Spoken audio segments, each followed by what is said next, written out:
Welcome to another exciting episode of Unleashing Your Potential with myself, Coach Toriso. The show is all about enhancing your way of living and unlocking your potential. Today is the day. We are talking about changing the African narrative. For that, I've got two amazing speakers here, guys. They are passionate about Africa. Don't go anywhere. My passionate African people, welcome. Thank welcome. you. Please introduce yourself. Thank you so much. Let me start with my lady here. Yes, my name is Gloria. Many people know me as Gloria POV, but Gloria Nkosi Udlamini oqedza albombo ngokuhlehletela isidlukuladla seka nobamba. Yes. And you like can that. tell I'm already representing, Tanzania today. Oh, yeah. And I think the first thing that I want to say is that I am a Pan-Africanist. I have a heart for Africa. I love Africa. Africa is me. I am Africa. Okay? And in terms of profession, the first thing is that I'm a speaker. I'm a life coach as well. I'm a businesswoman. And I am a thought leader. I like that intro. I'm like, whoop, whoop, whoop. She's done. You can. Done. Are you done? Well, I can add more, but go I'd ahead. like to honor, please. They left it to you. I'm Henry Mwale. I'm African. I originally come from Zambia, and I am the MD for Top Media Group. I am passionate about Africa. I'm consumed when it comes to Africa. And yeah, I'm an author, a self-published author. And when you ask a question like that, a whole lot of things begin to go away. Okay. But yeah, I'm also a pastor of a church. Okay. Yeah. Welcome, Pastor. Thank you very much. What led you to be where you are now as a Pan-Africanist? Like you're speaking it with this ooze and energy, and I love it. What led you to be where you are now? I'm an African, but I'm not oozing that as you. Yeah. What got you there? Yeah, and I hope that after this, this is going to rub off you. Oh, yeah, I'm taking it. Yeah, I think it's quite a number of things, but just to give you a picture, of course, I grew up at a time where South Africans were not entirely free in their own country. And I happened to be a child of a father who was quite liberal. He was a shop steward. He fought for the rights of the workers. And he was a man who made sure that there is good literature in the house.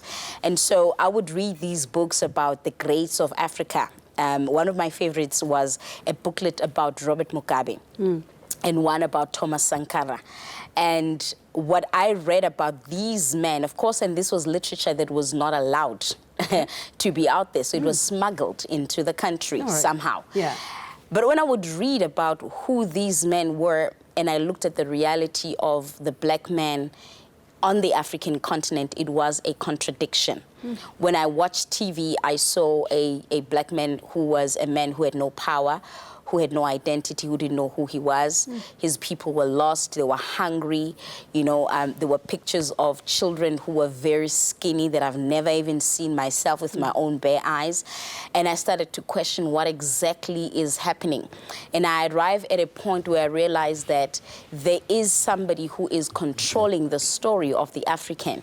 And that person is not a person that looks like you and I. My God. And therefore, I started being intentional about wanting to know more about other African people who are doing great things. I got in touch with stories of people like Umamu Charlotte Maxeke, people who really caused a lot of havoc when it comes to the oppressor. And for me, it became an intentionality and it became a lifelong assignment, and if you were to call it a calling, that I really wanted for African people to realize that the story that we are reading about ourselves, the things we are watching about ourselves on TV, it's not actually the truth. We are not born by people who don't know who they are. We are not born by people who rolled over and died when the colonizer came. I started to realize that the stories of how Ushaka Zulu actually conquered the Buras and killed thousands of them were never told intentionally. So at school, I was stuck with a certain narrative. On TV, it's a certain narrative. And here is literature that is telling me something else. Wow. That is where my story started. Yeah, that is quite an intro. Yeah. How did you get to be so passionate about Africa? Yeah, as she's talking, the first man that just came to my mind right now was the late Dr. Kenneth Kaunda, the founding father of the nation of Zambia. You know, he passed a few days back, and I grew up hearing him speak.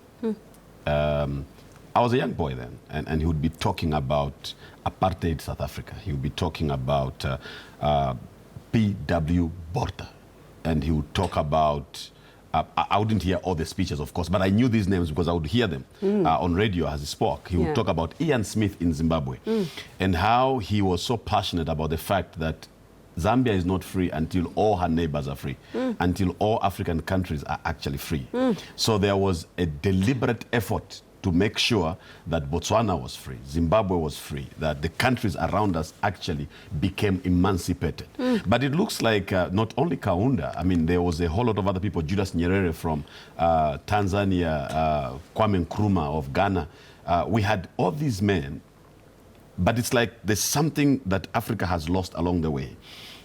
Maybe let me just not, I'm going ahead of myself. The issue is we heard those speeches, we got a rubbing from that kind of spirit that they lived with, they espoused in their lives. And so all those times, the speeches, the learning, our education system, etc., had this impact on how we thought, on how I thought. I was very much aware, I was very much conscious of me being an African from the time I was very young. Okay. There's a number of issues that took place when I was a boy, and I remember very well that I would stand up against certain injustices, even among young people. I remember very well there was times when I would have issues with friends that were from Germany, actually, at the time, that I went to school with, and it was just so interesting. I look back now and I think, so this thing was planted in me from long ago. Now, as I grow, I get to travel. I travel from one African country to another African country, and you begin to realize it's like Africa plays out in a certain way. Okay. You know, it's like the story is the same among all of us, and it has been manufactured. This thing has been created.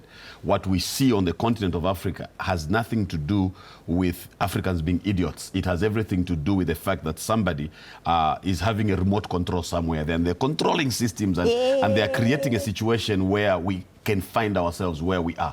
You go into Alex today. I was in Alex a few weeks back. I felt like I'm in Lusaka. You go into Swaziland, you cross over. It's the same narrative, and that is a narrative that must ultimately change. So these things, for me, they have affected me a lot. I wouldn't want to believe that a people of their own free will and volition, they would actually intentionally decide to be in the state that they are in. Something bigger is taking place. Hey, something bigger is taking place. Yes. You guys speak the same language, basically. Like, you're all about changing this narrative. But before we talk about changing the narrative, what does it mean to be an African? Because if we are going to change the African narrative, I must understand first, what does it mean to be an African to me or to you? And how do I change what it actually is to where it should be? Because it becomes difficult to change the narrative without knowing who we are. Now, how do I now start knowing that? What does it mean to be an African? It is quite a broad question, I must say, and it probably would mean different things to different people. Sure. But for me, personally, number one, being an African means being born on the continent of Africa, carrying the skin that I carry. And this actually means that I carry the burdens of this continent and whatever else that comes with having a black skin on the African continent. And that also means I carry the giftings, the blessings, the greatness that comes with being an African. You know, a product comes from somewhere. So one of the ways in which I link myself is, who are my people? So I intentionally look for great people on the African continent. And whoever those people are, those are my people. Nice. I am them, they are me. Nice. You couldn't have said it any better. Being African is about being born on the continent of Africa. It is, I think we must come to a place where we are no longer ashamed or apologetic about being who we are. you know. And I think so far in the whole world, we are the only people that the rest of the world expects to be apologetic about being Africans, to have the kind of skin that we have, to be born on the part of Africa. And in fact, it seems the world thinks Africa is sub-Saharan Africa. You know, it's because of the pigmentation of the skin, you know.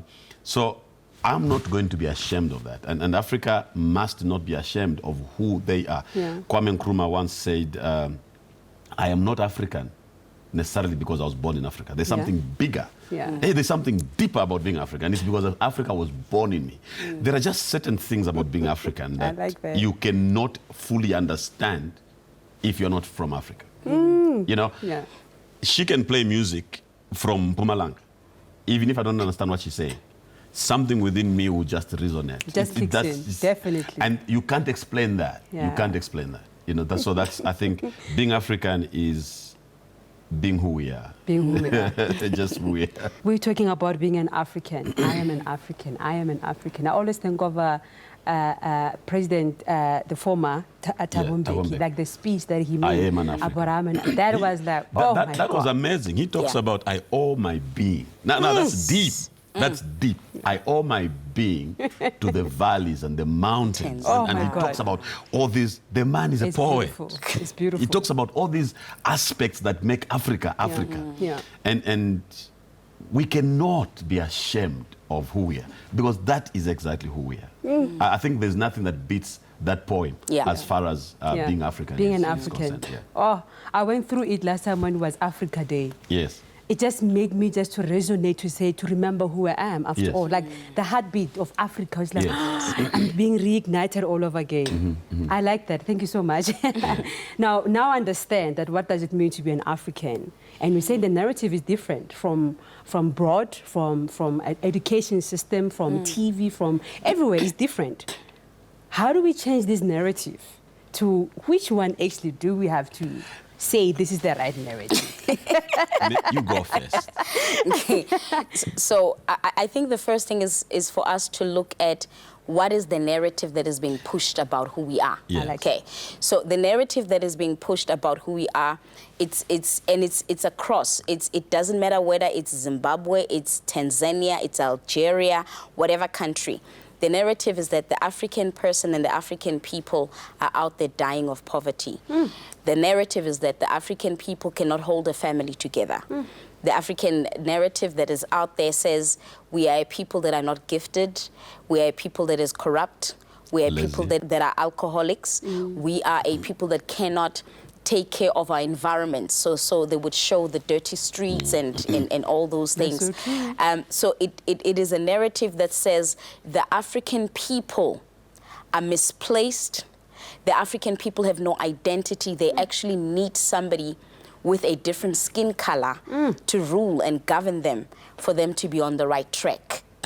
That is the narrative that we are seeing out there. So if you look at the media today, it's really unfortunate that, you know, as much as the media space has shifted hands in terms of who is the people running behind the scenes and having ownership, but not a lot has changed. So if you look at our TV screens, and I'm not going to mention other brands, you would find that there is a story of a young black woman from Soshanguve who is married to a man called Henry. Henry cheats, and so this young woman from Soshanguve has to look like a crazy woman running down the streets, you know, chasing after this man. And that narrative says we have lost a hold of our family structure. You know, another narrative is us not being able to keep the neighborly love. You know, shows that actually, you know, display neighbors fighting over money, going to courts, that one stealing that. You know, and that is not the identity of the African person. But here's the power of media. The media sets the tone for what becomes the narrative. So when they put something out there and people continue seeing it over and over and over again, it's very psychological. You start to believe it and you start to behave it. I think I'm going to leave it to my brother to continue from here. I want him to continue after the break. All right. Changing the African narrative. We will be right back.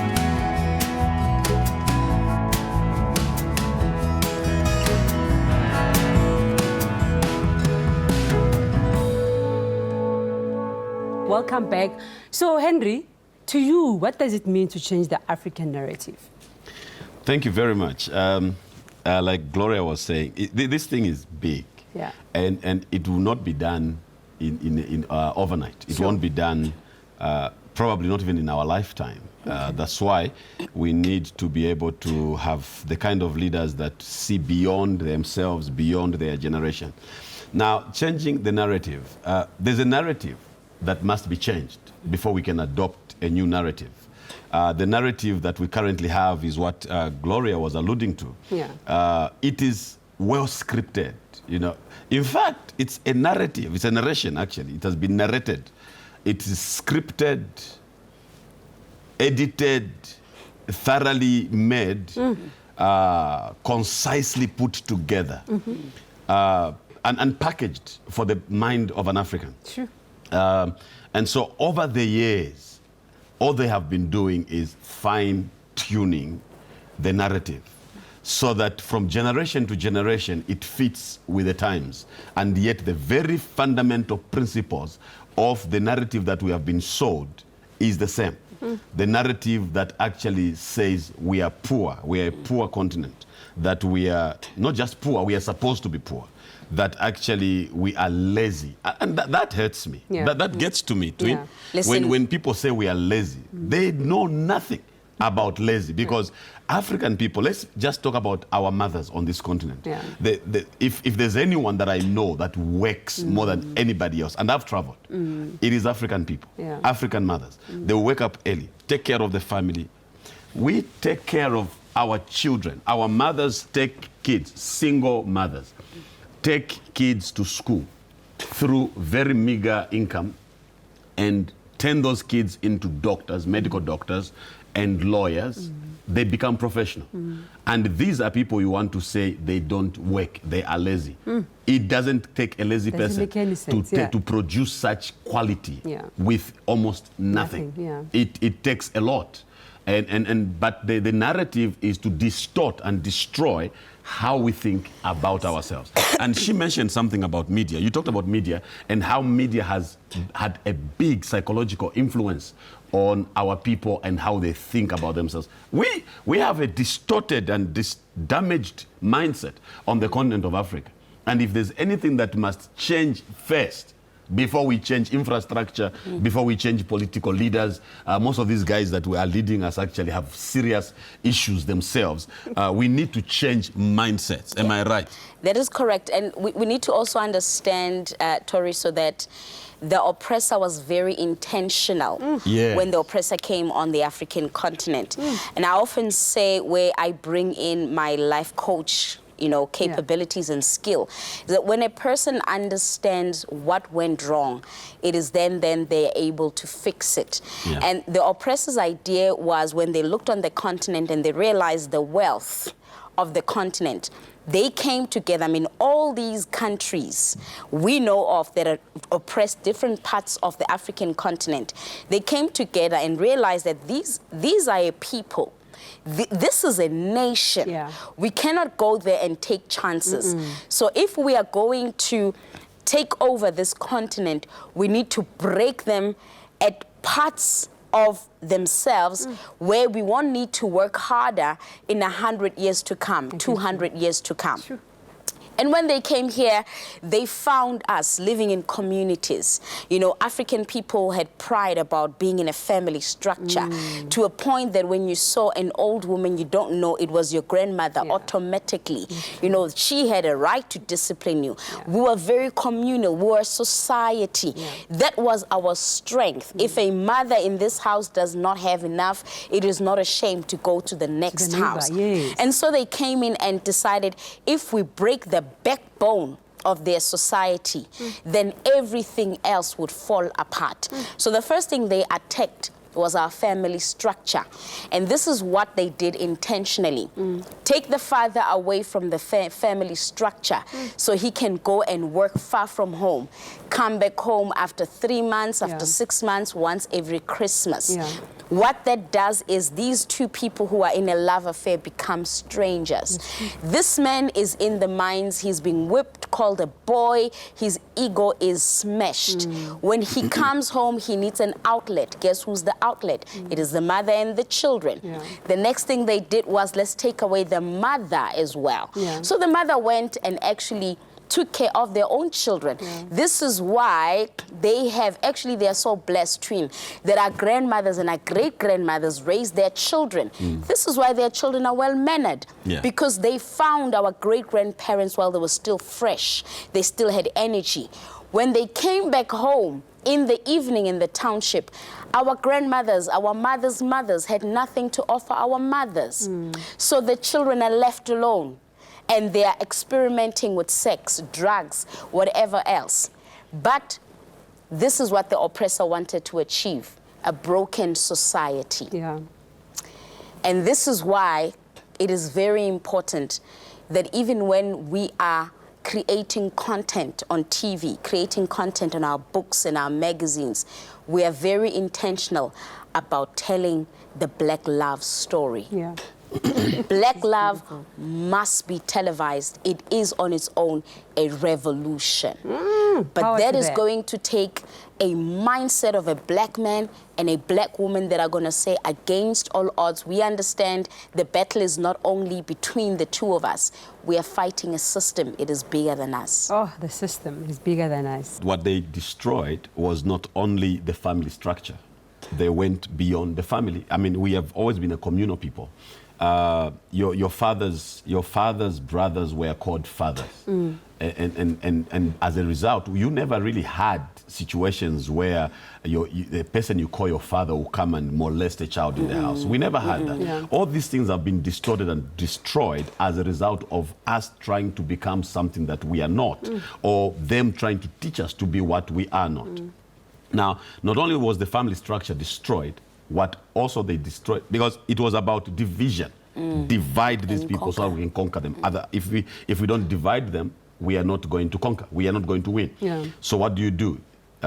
They sat and decided on their own in a meeting that our people were not even called to.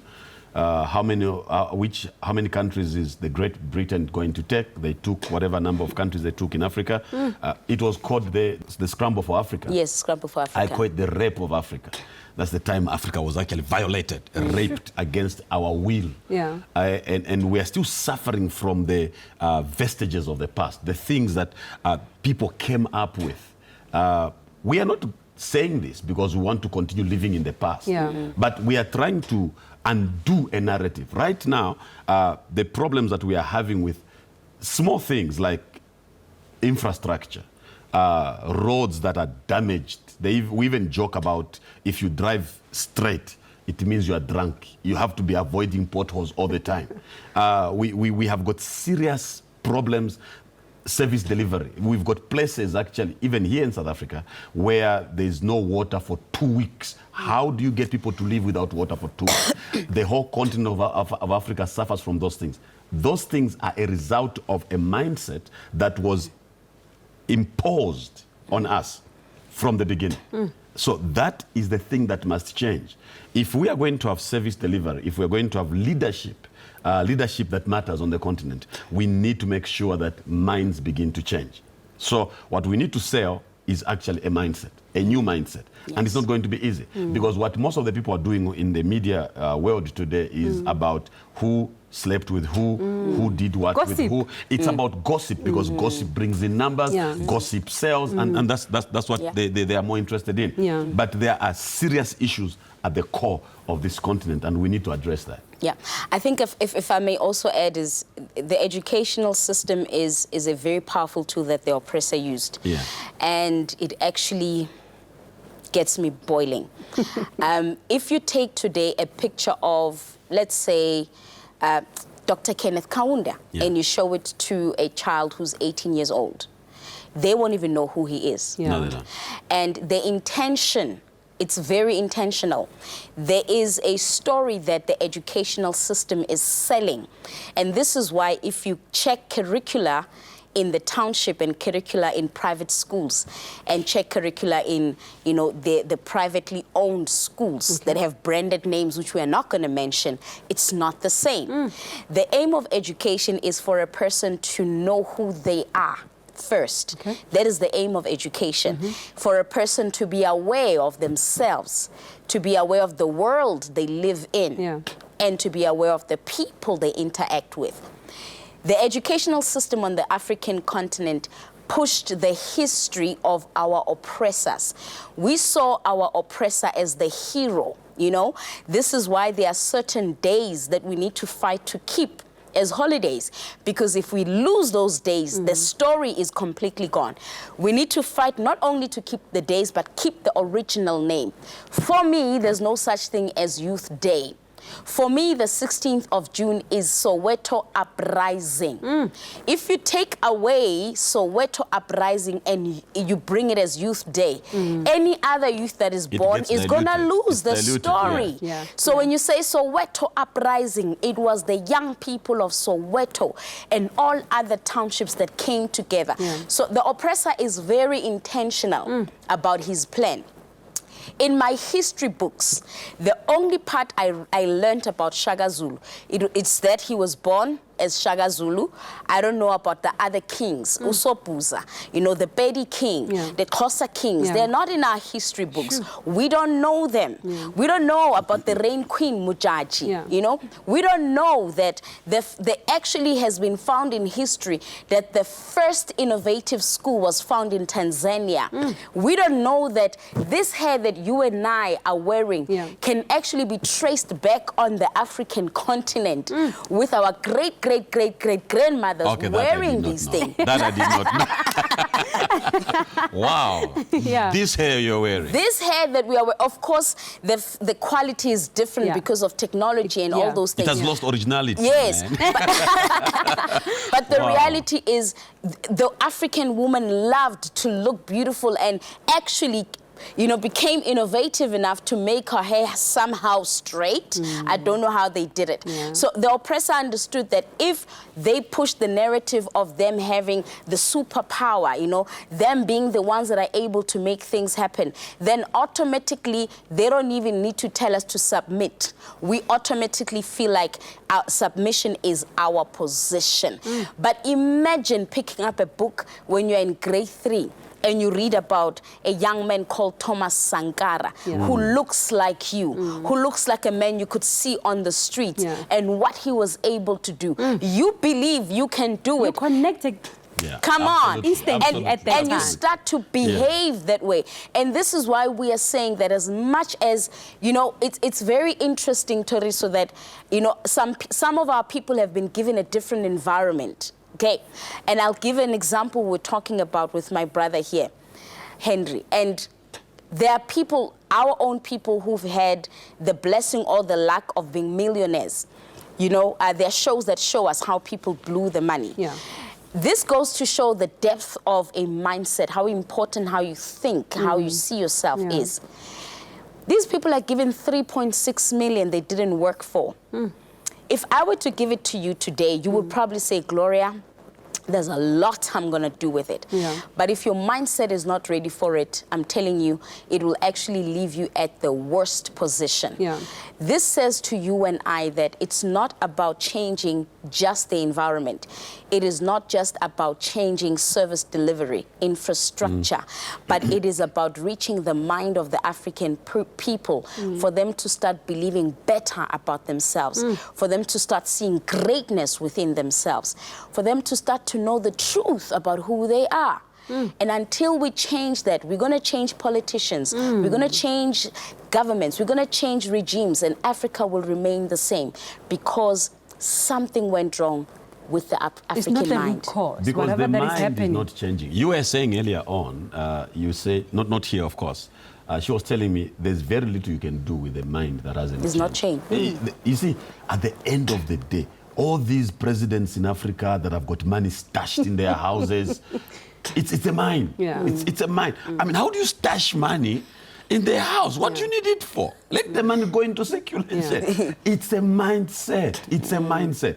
Things must change here at that level. Yeah. And we need to begin to appreciate. We need to start to appreciate education, that we need to begin to be deliberate and intentional about educating ourselves, and getting rid of a whole lot of garbage that we have accepted and embraced in our lives about ourselves and about where we are going. And for us to change the narrative is to sell another mindset. Yes. We are coming right up.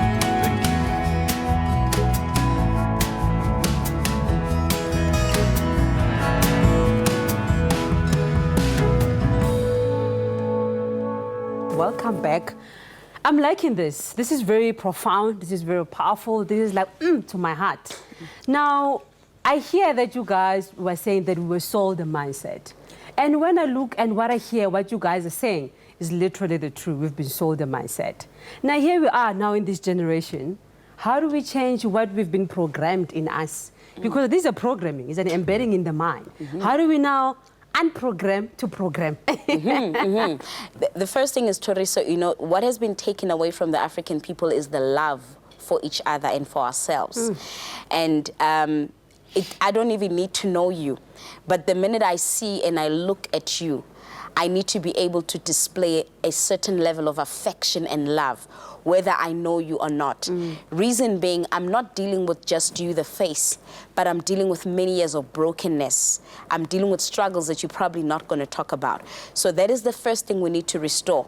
For this reason, for me, Afrophobia can never make sense. And Afrophobia is also just another tool that the oppressor is using in order to infiltrate the African minds, the continent, and make sure that when, you know, we are divided, because we all know that for the liberation of Africa, it took all these African countries. So first of all, it's the love between the black man and the black woman. That needs to be restored. We need to be intentional about our relationships, and I mean romantic relationships. We need to be intentional about making them work. Then it is the relationship between the black woman and the black woman. There is a narrative out there that says black women cannot work together, black women will pull each other down.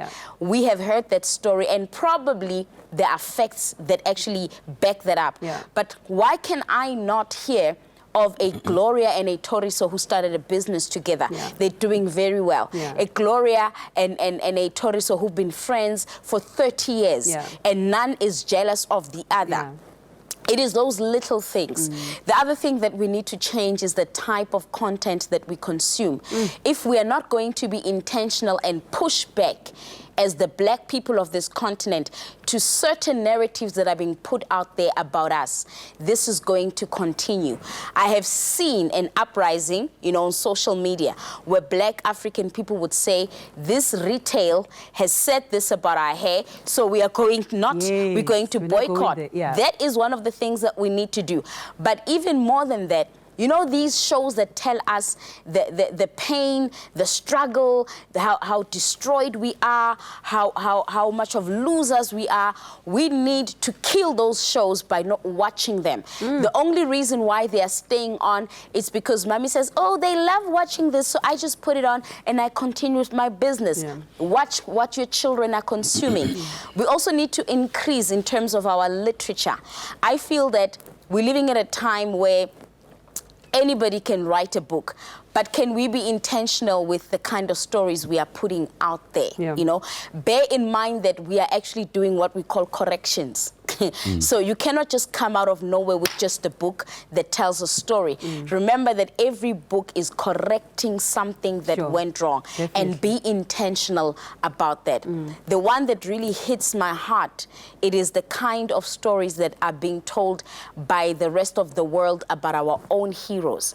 I think we need to get to a point in a time where we don't want to hear somebody who acts a Nelson Mandela with an American accent. I take it very personally. Yeah. Even when they say Amandla, it doesn't have the No, power. it doesn't have the man. It doesn't No. have the man. So The it mandla is must about come time that Hollywood, when Hollywood comes into Africa, we tell Hollywood how to behave. Yeah, yeah. We want the leading actors to be a Xhosa-speaking girl playing Winnie Mandela, Yeah. so that my child does not lose the narrative of the story. Yeah. And I think those are the few little things.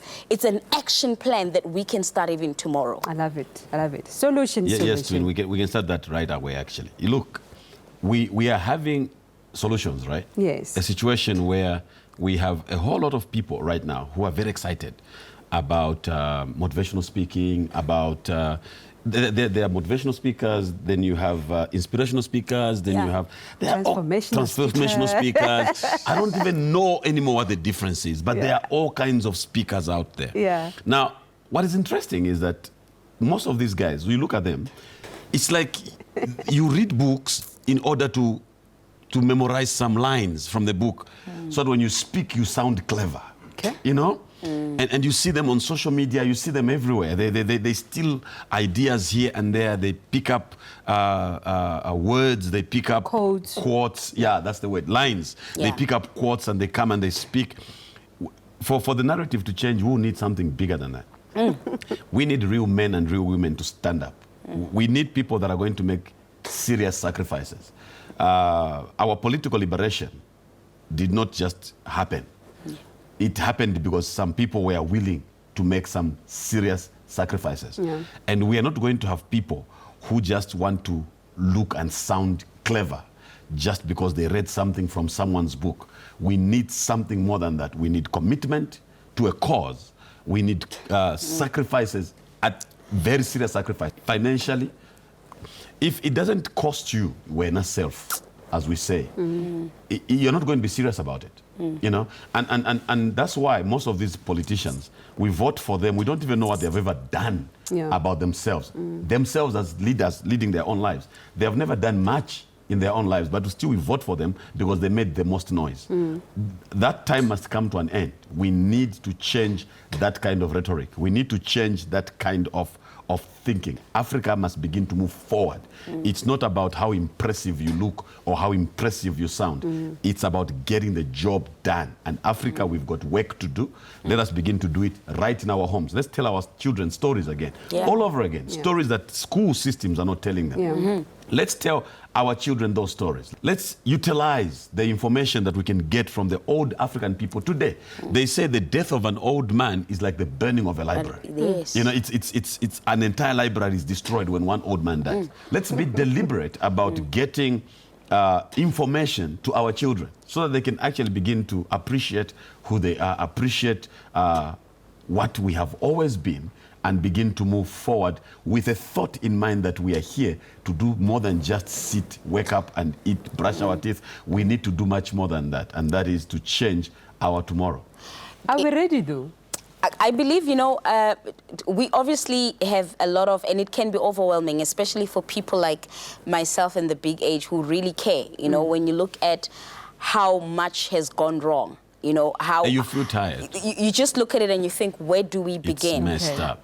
But you see, if we look at the bigger scheme of things, there is a kind of an enemy or an animal, you know, that tries to eat up the right African narrative in a generation and in a season.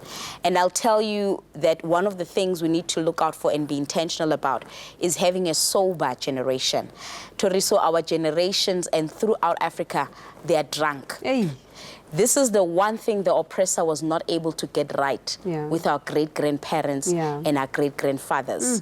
They remained sober because a drunk nation is a nation that does not know whether they are going or they're still deciding or they are coming.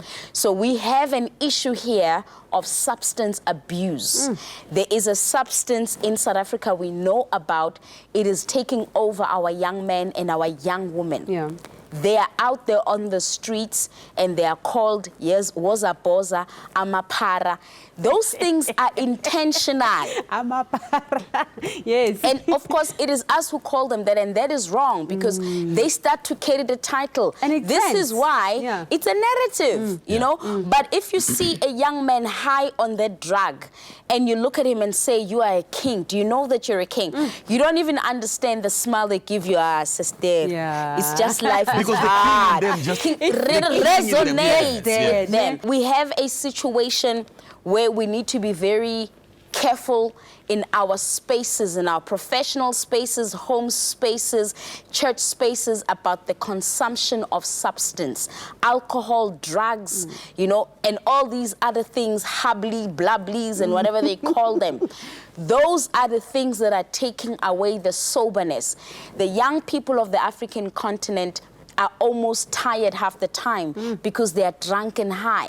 The young people of this continent are making babies with people they don't even have a future with because they were drunk, you know? So you start taking away those things in your own home. If you've got bottles, we cannot even afford to entertain a little bit of consumption. There's a generation at stake. Sure. Yeah. So if we say it's a crisis, so we react that way because we understand that of all the things the oppressor messed up, our people remained sober. Yeah.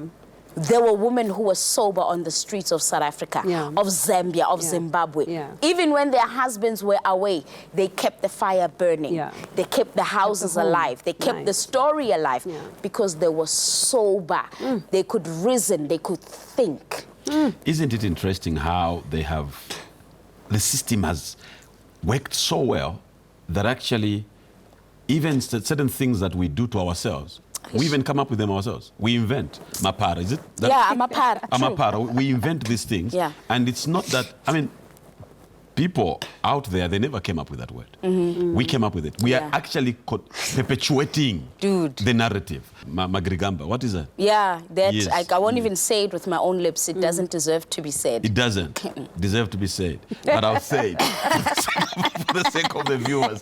You know, makwere. You know, these things, it's not even anyone from outside us who is, it's like they have set the thing in motion and you are carrying it out on their behalf. The same way our political leaders, it's like when they lead, it's not about our people. It is about the colonizer who is still carrying out his wishes and what he wants to see happening on the continent. So the thing has just been set in motion and it's just going on and on, and that it will take a lot to break that. It will take a lot, but we need to be deliberate about it because actually they say whoever rules Africa rules the world.